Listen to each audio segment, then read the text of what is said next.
গ্রামবাংলায় কত যে লোককথা ছড়িয়ে আছে তার কোনো ইয়ত্তা নেই। সেরকমই এক প্রচলিত গল্প হলো পূর্ণিমা রাতের এক নদীকে নিয়ে।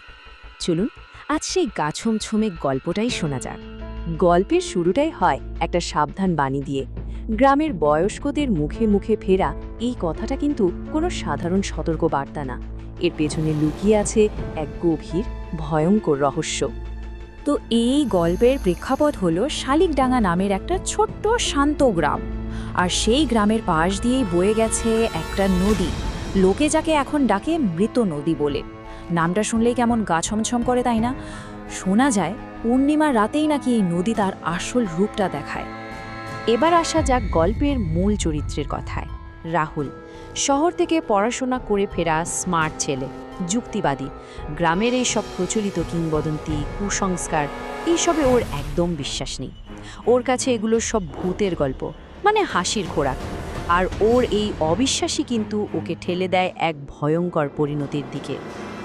যা হওয়ার তাই হলো। এক পূর্ণিমার রাতে বন্ধুদের সাথে আড্ডা যখন একদম জমে উঠেছে, তখনই প্রসঙ্গটা উঠল ওই নদীকে নিয়ে। আর সঙ্গে সঙ্গে রাহুলের অবিশ্বাস আর বন্ধুদের ভয়ের মধ্যে একটা সংঘাত তৈরি হয়ে গেল। একদিকে বন্ধুরা তো ভয়েই শেষ, বলছে এই রাতে ওদিকে কেউ যায় না। আর অন্যদিকে রাহুল, সে তো হেসে উড়িয়ে দিচ্ছে সব, বলছে আরে ভূত বলে কিছু নেই, আমি এখনই গিয়ে দেখে আসি ব্যাপারটা কি। মানে সে নিজে গিয়ে এই ভয়ের আসল কারণটা খুঁজে বের করবে। বন্ধুরা কত বোঝালো, কতবার মানা করলো, কিন্তু না, রাহুল তার জেদে একদম অটল। সে একাই বেরিয়ে পড়ল সেই অভিশপ্ত নদীর দিকে। ওর মাথায় একটাই জিনিস ঘুরছে, প্রমাণ করতেই হবে যে এই সব গল্প শুধু মানুষের মনের ভয় ছাড়া আর কিছুই না। ভাবুন তো একবার দৃশ্যটা। রাহুল একা হেঁটে চলেছে নদীর দিকে। চাঁদের আলোয় চারপাশটা ভেসে যাচ্ছে, চারদিকটা একদম শান্ত। কিন্তু এই শান্ত পরিবেশটার মধ্যেই কেমন যেন একটা অস্বস্তি লুকিয়ে আছে, একটা অশুভ নিস্তব্ধতা। ঘড়ির কাঁটা তখন রাত 1টা ছুঁই ছুঁই, মানে যাকে বলে একদম মধ্যরাত। চারদিক যখন নিঝুম, রাত যত গভীর হচ্ছে, পরিবেশটাও যেন তত বেশি রহস্যময় হয়ে উঠছে। আর ঠিক তখনই হঠাৎ করেই একটা কনকনে ঠান্ডা হাওয়া কোত্থেকে এলো কে জানে, এমন একটা কাঁপুনি ধরিয়ে দিল রাহুলের শরীরে। এটা ছিল প্রথম অশুভ সংকেত। এটা কোনো সাধারণ হাওয়া ছিল না, এর মধ্যে ছিল এক অসাধারণ শীতলতা।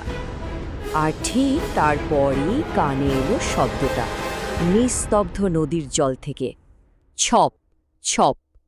এই অদ্ভুত শব্দটা রাহুলের সব মনোযোগ কেড়ে নিল, আর ওর মনের ভেতর ভয়টাকে আরও একটু বাড়িয়ে দিল। শব্দটা কোত্থেকে আসছে দেখতে গিয়েই রাহুল যা দেখল তা ওর সমস্ত যুক্তিবোধকে এক মুহূর্তে নাড়িয়ে দিল। ওর নিজেরই মনের মধ্যে প্রশ্নটা ঘুরপাক খেতে লাগল, জলের মাঝে ওটা কি দাঁড়িয়ে আছে?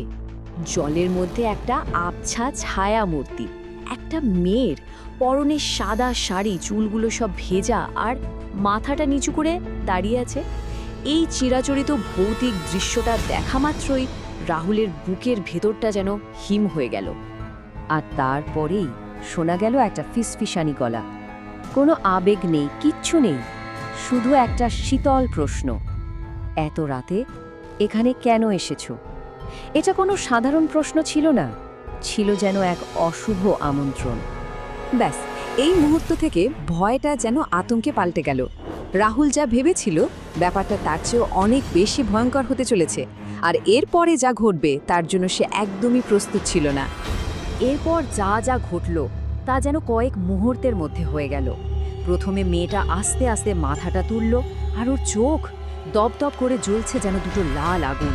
আর তারপরেই জলের তলা থেকে শোয়ে শোয়ে হাত বেরিয়ে এসে রাহুলকে জাপটে ধরল আর টেনে হিচড়ে জলের নিচে নিয়ে যেতে লাগলো। আর তখনই সেই আত্মা বলে উঠল, নদীর আসল রহস্যটা ফিসফিস করে জানালো, আমরাও একসময় তোমার মতোই এসছিলাম, এই নদী কাউকে ছাড়ে না। কি ভয়ঙ্কর কথা! তার মানে এরা সবাই? রাহুল শেষ চেষ্টা করলো একবার চিৎকার করার, বাঁচার জন্য, কিন্তু গলা দিয়ে কোনো আওয়াজই বেরোলো না। আতঙ্কে আর ভয়ে ওর গলার স্বর যেন চিরতরে হারিয়ে গেছে। আর তারপরেই এক ঝটকায় সব শেষ। রাহুল মিলিয়ে গেল জলের গভীরে। নদীটা আবার শান্ত, একদম চুপচাপ। যেন কিছুই হয়নি একটু আগে। সকাল হলো, রাহুলের খোঁজ শুরু হলো। বন্ধুরা, গ্রামের লোক সবাই মিলে খুঁজতে বেরোলো। কিন্তু হায়, যা পাওয়া গেল তা এক ভয়ঙ্কর পরিণতির দিকেই ইশারা করছিল। নদীর পাড়ে পড়েছিল শুধু রাহুলের জুতো জোড়া আর ওর মোবাইল ফোনটা। ভাবা যায়, এত বড় একটা ঘটনার পর শুধু এইটুকুই পড়ে রইল। এই সামান্য জিনিসগুলোই ছিল তার শেষ চিহ্ন। আর রাহুল, ওর কি হলো? এই প্রশ্নের উত্তরটা হয়তো সবাই মনে মনে জানতো, কিন্তু মুখে বলার সাহস কারও ছিল না। রাহুল চিরদিনের মতো হারিয়ে গেছে ওই নদীর নতুন শিকার হয়ে। কিন্তু গল্পটা কি এখানেই শেষ? না। লোককথা অনুযায়ী আজও পূর্ণিমা রাতে ওই নদীর পাশ দিয়ে গেলে একটা ফিসফিসানি শোনা যায়। সেই একই শীতল প্রশ্ন, এত রাতে এখানে কেন এসেছো? কারণ এখন জলের মধ্যে আর একটা ছায়া দাঁড়িয়ে থাকে, একটা নতুন ছায়া, যার চোখ দুটো দপদপ করে জ্বলে। রাহুল তার অবিশ্বাসের দাম নিজের অস্তিত্ব দিয়ে চুকিয়ে দিয়েছে। আর নদীর এই কিংবদন্তি, সেটা এভাবেই বেঁচে আছে, আরও একটা নতুন আত্মাকে